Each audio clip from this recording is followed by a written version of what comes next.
Hey everybody, I'm Chris from chrisamericos.com, where we help you level up and show the world the best version of yourself. And in today's video, we're going to talk about how entrepreneurs can use English to grow their business. So if you're an entrepreneur, this video is definitely for you. What is an entrepreneur, or who is an entrepreneur? An entrepreneur is a person who risks their own money, time, and resources to start and grow a business. Some people are confused about the differences between entrepreneurship, small business, and a startup. And really there's some overlap between these terms, and maybe that's why people are confused. Entrepreneurship describes a person taking a risk to start a business, to grow a business, to create jobs and work, and to create a profit from having a business. A small business is a business that's usually focused on a local market or on a very specific group of people. And it usually doesn't have the ability to scale to very large amounts. I mean, very large amounts of sales, amounts of customers, or amounts of reach throughout the globe. And that's the difference between a small business and a startup. Because usually when we use the term startup, we're talking about something that has the ability to scale to very large amounts. It starts small and it starts as just an idea, but the long-term goal is to reach millions and millions, or maybe even billions of people around the globe. Whereas a small business usually has the goal to just serve a very limited number of customers or a very limited geographic area. But many people tend to use the word entrepreneur to describe anybody who is doing business. And today, English is more important for entrepreneurs than it's ever been before in history. Because the world is interconnected, and people who want to grow a business and people who want to reach a lot of other people around the world need to use this international language of communication. How will you tell people what your product or your service does if they can't understand you? Well, it's going to be a little difficult to translate everything into many different languages and then try to communicate with people in 10, 20, 30, 100, 1,000 different languages. That's not realistic. Instead, today we use English as a lingua franca, or a language that can be used in general throughout the world with different people. We can see this in big industries like oil and gas, where a company in Japan speaks to a company in Egypt, and they speak English to each other. Egyptians don't have to learn the Japanese language, and the Japanese don't have to learn Egyptian Arabic. They both learn English, and then they can do business with everyone around the world. So as an entrepreneur, no matter where you're from, English is going to be a very useful tool for you to use so that you can connect with people, so that you can find employees, so that you can market yourself, and so that you can do all of the basic functions of a global business today. Another reason that you want to be proficient in English as a business person or an entrepreneur is because it gives you a big advantage. Because English is this global language of communication, a lot of information is published in English first, and you'll have an advantage. Now let's talk about some of the basics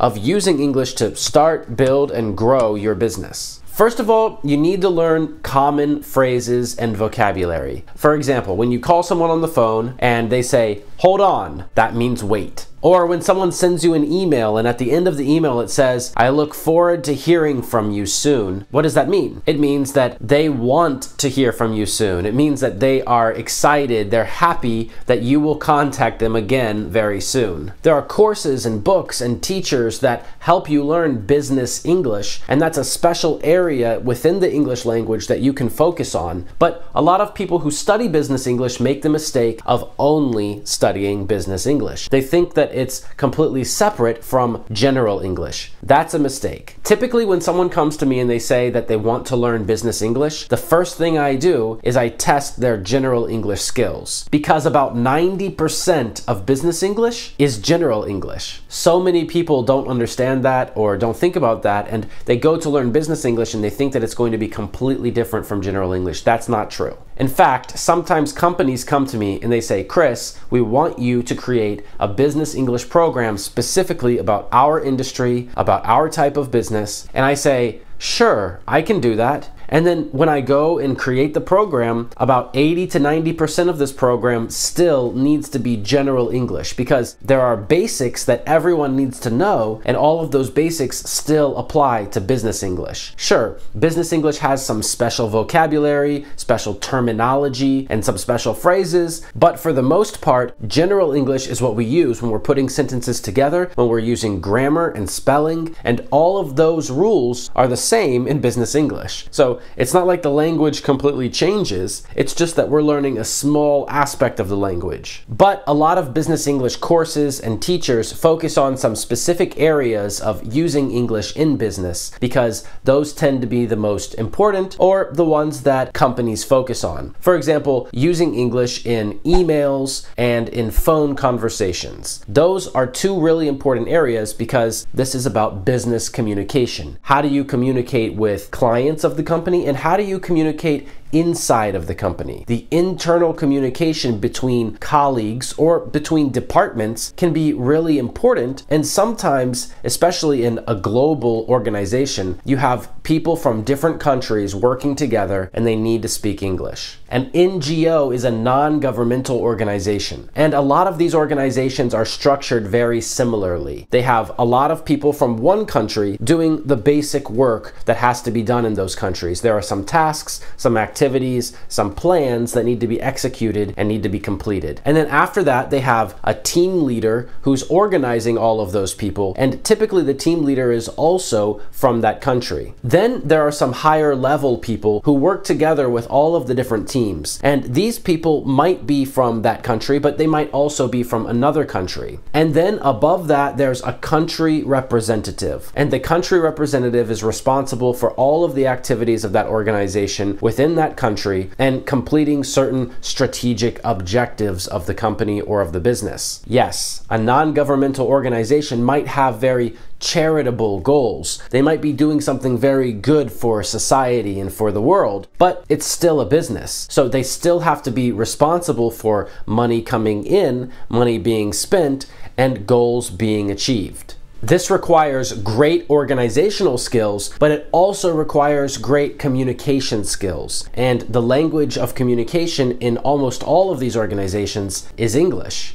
So being able to speak publicly in English and being able to give professional presentations in English is a great skill that a lot of people focus on when they start to think about business English. But again, business English is not the only way for you to use English in your business. Business English is just a special area that focuses on some abilities of English, but 80 to 90% of any business English course is going to be the same as general English. After you've learned basic communication in English, which is emails, phone calls, presentations, and just speaking in public, then you can move to advanced English for business communication. And this is where it's important to be able to negotiate and close deals. It's important to be able to network and make connections with people inside of your organization and outside of the organization. And it's also important for you to be able to lead and to manage teams using English. Now, at this point in the video, you might be thinking, Chris, this all sounds very logical and it makes sense, but how do you know this? What's your experience with this, right? Well, I actually run an international organization too. Our team doesn't only help people learn how to speak English and use English in their business, but we also help people start,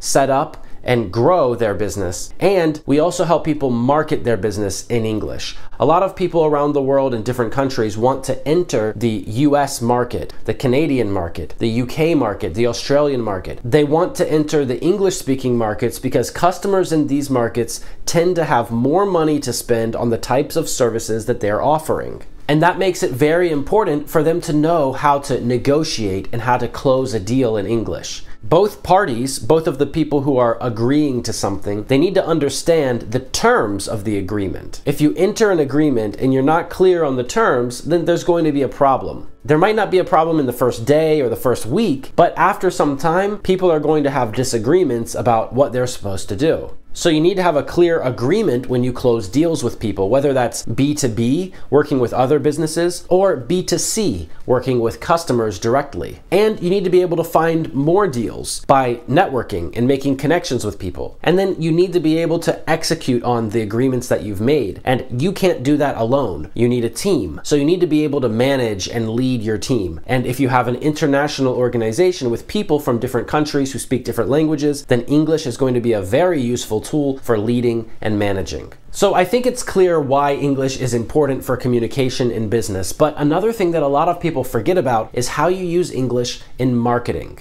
This is one of my favorite topics because I absolutely love marketing. I'm a professional marketer, and that's what I do every day. We help companies enter English-speaking markets and represent themselves correctly without making silly English mistakes, without using phrases and terms that are going to push people away, and by making sure that their team communicates effectively with people in English. We help them write blogs. We help them post on social media. We help them write books. We help them write marketing emails. We help them create videos in English. We help them create computer programs and games in English because it's very useful to have someone who understands international English on a high level inside of your marketing program. Plus, when you're spending thousands or millions of dollars on ads, you want to make sure that it looks and sounds right and that it's targeting the right audience with the right language. So you want your marketing team to be able to create and execute a marketing plan in English. They absolutely must be able to write and publish advertising copy in English and content that's going to attract the right customers in English. And that's why even small companies and startups need English for their social media marketing and their overall digital marketing strategies. If you'd like to talk about the solutions that we can provide to your company, send an email to the address under this video. Another big reason that you need English in your business is for cross-cultural communication. And this is why you can't just go and take any English speaker off the street and put them into your business and think that everything will be okay. Because a person who isn't trained in cross-cultural communication or in international English doesn't really understand how English applies outside of their country. There's this belief that a lot of people have that you just find a native speaker of a language and they can solve any problem in that language. That's just not true. In fact, that can really hurt you. Native speakers of languages are really good at communication within the context of their country, or sometimes not even their country, but just their region. For example, if you take an Australian English speaker and you put them in the context of American English in the United States, then there's going to be some confusion and they might make a lot of mistakes. At least things that are mistakes to the American English speakers, but they wouldn't be mistakes to Australian English speakers. This is similar to how Arabic speakers in Morocco will speak differently and use some different words than Arabic speakers in Egypt, who will also speak a little differently than Arabic speakers in Lebanon. Or how the Spanish that is spoken in Spain is different from the Spanish that's spoken in Mexico, and both of those are different from the Spanish spoken in Argentina. Just like every other language, English has its local dialects and local accents, and it's important for a person who's going to be marketing you globally to understand the differences between those different types of English and when to use them. If you've been watching my videos on YouTube for some time, then you probably noticed that the way I speak is a little different from how other people speak. And that's because I've been trained in how to speak so that it's clear to the widest audience. So I need to enunciate my words, which means I need to speak very clearly and say all of the sounds. I need to have good word choice, which means that I choose words that the majority of people will be able to understand. I need to speak to a certain level depending on the audience that's watching the video. So for most of my videos, I try to aim at an intermediate level, but sometimes the topics of certain videos might be more advanced than others. For example, today we're talking about business English, so the majority of this video is a little bit higher level than just intermediate. So if you find a person who knows how to write and speak the language in a way that the widest audience will be able to understand it, then you'll be able to reach more people in your business, and that's what you want. English is also a really important tool in your business for developing international and global partnerships. Let's be honest, you can't do everything yourself.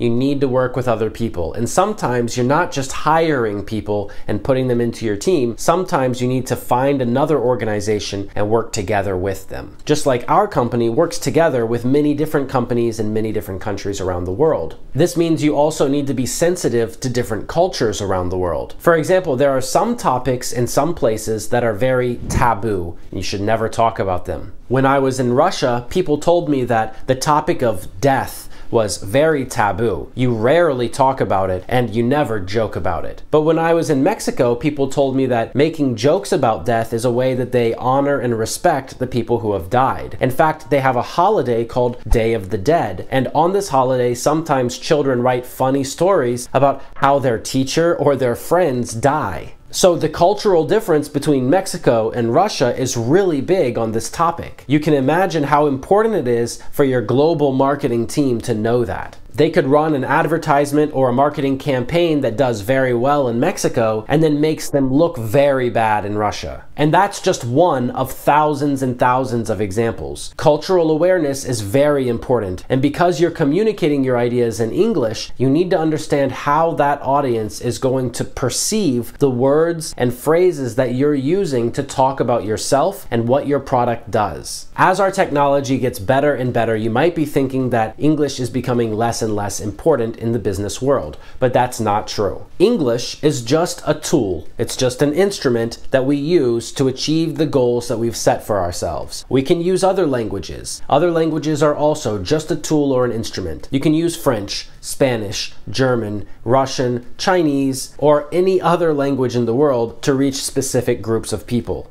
And you'll reach them using different types of technology, which are also tools. So you're really just using different tools together inside of your business to achieve the goals that you've set. Just because you're using one technological tool that might be new and interesting right now, it doesn't mean that it's going to completely cancel out or take away language tools and communication tools. These are different categories of tools, and we need to learn how to use them together. The use of English in the future might be different. In fact, I'm 100% sure that it's going to be different. But that's exactly why it's important for you to understand how to use this tool right now and how to combine it with the other tools that are available to you. If you want to continue to improve your English, then subscribe to this channel because we put out a lot of videos about a lot of different topics, and I promise that they'll be useful. And if your team needs help taking their English to the global level, send an email to the address under this video. If you're not an entrepreneur or a business person, but you watch this video and you want to improve your spoken English, then click the link under this video to join our English Everyday speaking program. We have speaking practice every day, many times every day, so you can always get speaking practice when you have time. If you work in a multinational corporation or an NGO, or if you just want to get a better job, get a higher salary, get into an international university, or just be more confident communicating with people around the world, then click the link under this video to watch our free Level Up tutorial and take your English to the next level. Thank you so much for watching. Make sure you like this video, leave a comment down below if you have any questions, and I will see you